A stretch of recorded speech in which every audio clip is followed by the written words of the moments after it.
Hello all and welcome to TVM Academy. This is RC number 17 of our free CAT verbal practice course VARC 100. Let's begin. So a quick synopsis of the passage.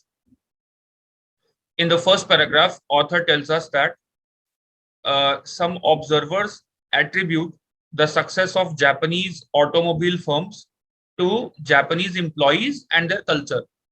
But that is not true, author says, because Japanese firms staffed by non-Japanese employees are also doing well. In the second paragraph, author rejects another reason. He says even capital investment per employee is not the reason for their success, for their relative success. And in the third paragraph, he identifies the reason, which he thinks is the correct reason. He says the real reason could be Japanese unique production technique in which they made both the equipment and the employee flexible. So that resulted in a reduction of a massive reduction of inventory loss. So that is what makes Japanese firms more productive and more efficient. Okay. Question number 1. The author suggests that if the observers of Japan mentioned in the first two lines were correct, which of the following would be the case? Now, the observers say that Japanese employees are responsible. Japanese employees and their work culture is the reason behind the success of Japanese firms. Okay.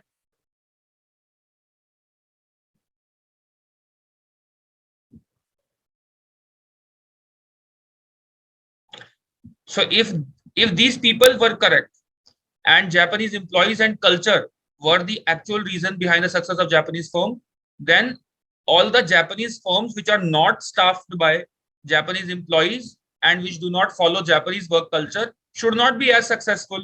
So that should be our answer. Let's see. Option A. Japanese workers would be trained to do several different production jobs. They already are, and this is irrelevant to the question anyway. This is author's point of view. This is not observer's point of view. Okay. Culture would not have an influence on the productivity levels of workers. This is opposite to what we need.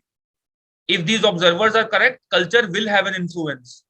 That is exactly what they claim, that it is Japanese culture which makes Japanese firms successful. So culture would have an influence. This is opposite. Option C, the workers in Japanese run plants, okay, would have higher productivity levels regardless of where they were located. No, their location should matter. This is again opposite. So Japanese run plants would mean Japanese firms, basically Japanese firms. Okay. And the workers in Japanese firms would have higher productivity levels. Now, workers will not automatically have higher productivity levels regardless of location, because location matters. It is ultimately the Japanese culture which is the reason, according to these observers, which is the reason for success of Japanese firms. So these workers also have to be Japanese in nature, or they have to be located in Japan, so that the work culture, they follow the Japanese work culture somehow. So option C is also opposite. Tempting choice, but opposite.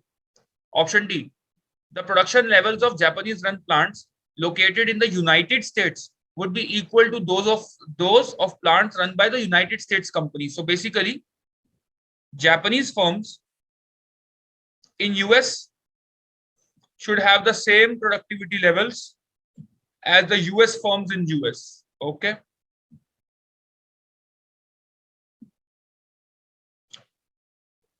Now, please understand, if these observers are correct, and if Japanese employees and Japanese culture is actually the reason behind success, then if you take away these factors, Japanese employees and Japanese culture, then the productivity level should not be better, even in a Japanese firm.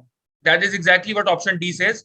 Japanese firms in US have similar productivity levels. Their productivity levels is not high, yeah, or higher than the US firms in US, which means if you take away the Japanese employees, if you take away the Japanese work culture, then they're at par or on a par with other firms. Option D is the answer we are looking for. Okay.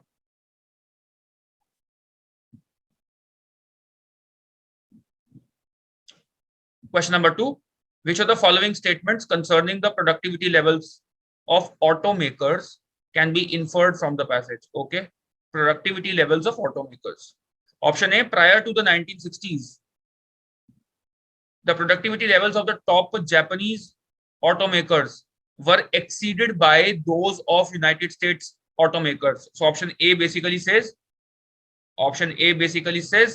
let me write it here.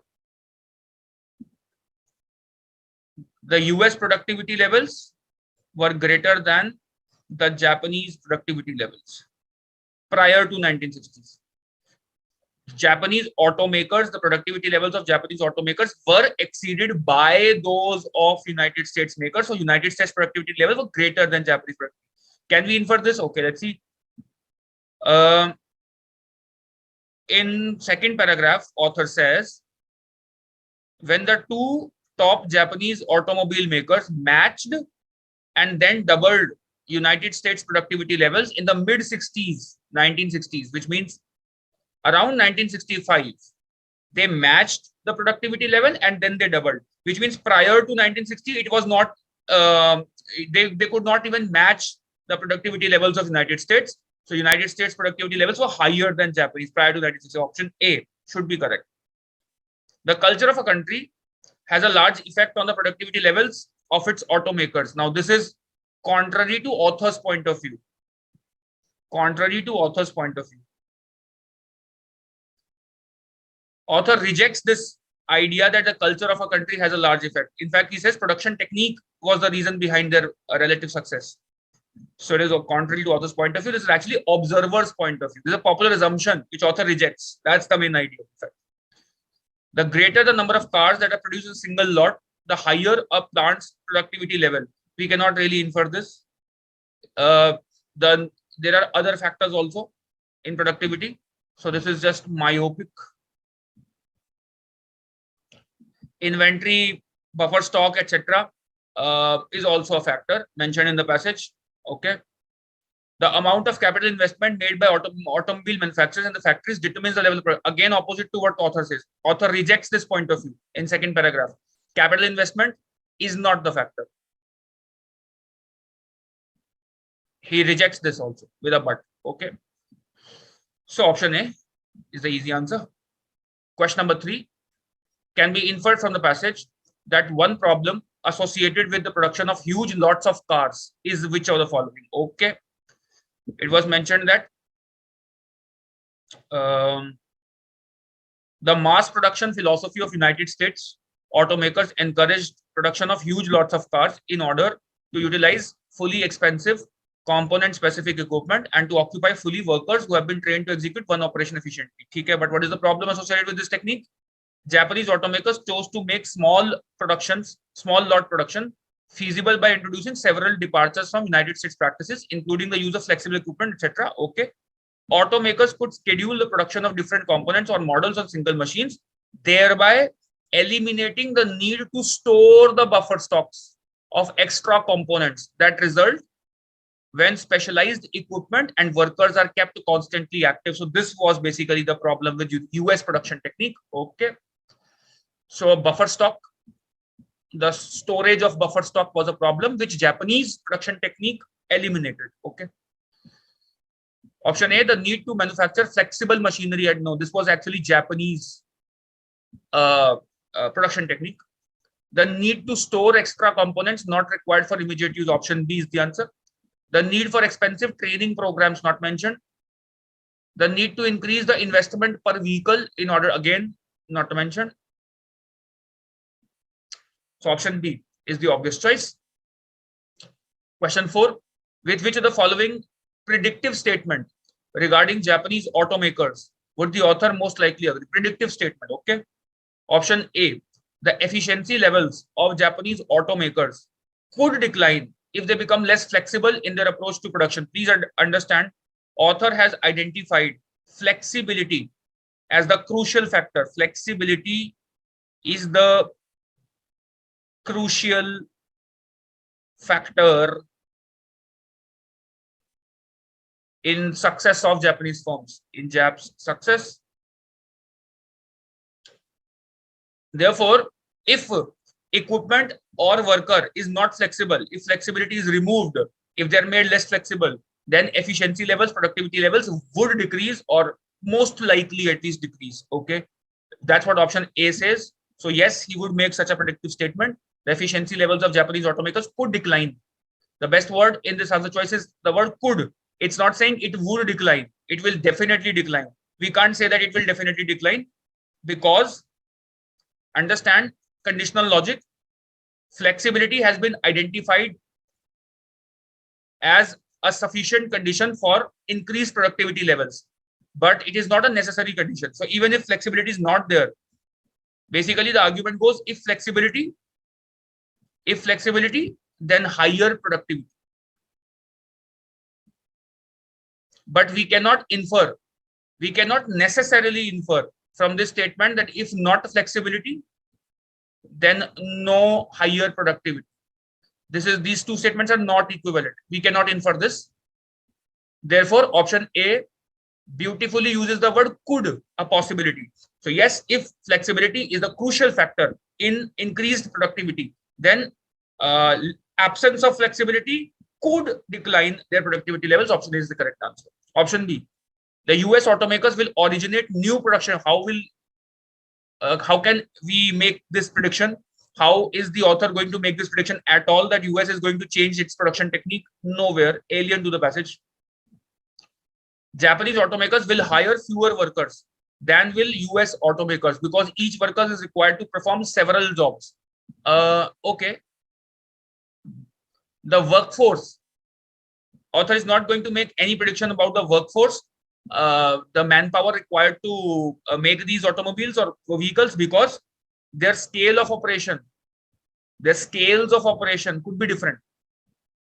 Japanese firms could have a higher scale of operation, so it is possible that they still have to though a worker performs several tasks at a time, their sales is too much or the scale of operation is massive, and still they have to hire more workers than a US firm would have to. So scales of operation is not known. This is data insufficiency. Author cannot make this prediction, nor can we. Option D, Japanese automakers will spend less, okay, on equipment repairs than will. So where is author talking about repairs, equipment repair at all? So what amount of money will they have spent? Will they have to spend on equipment repair? Alien again. So goes out. Option A is the correct answer. Relatively easy passage. I hope you understood the passage, guys. Keep watching, keep liking these videos, spread the word about TVM Academy, subscribe to the channel for more videos. Thank you very much. Cheers to learn.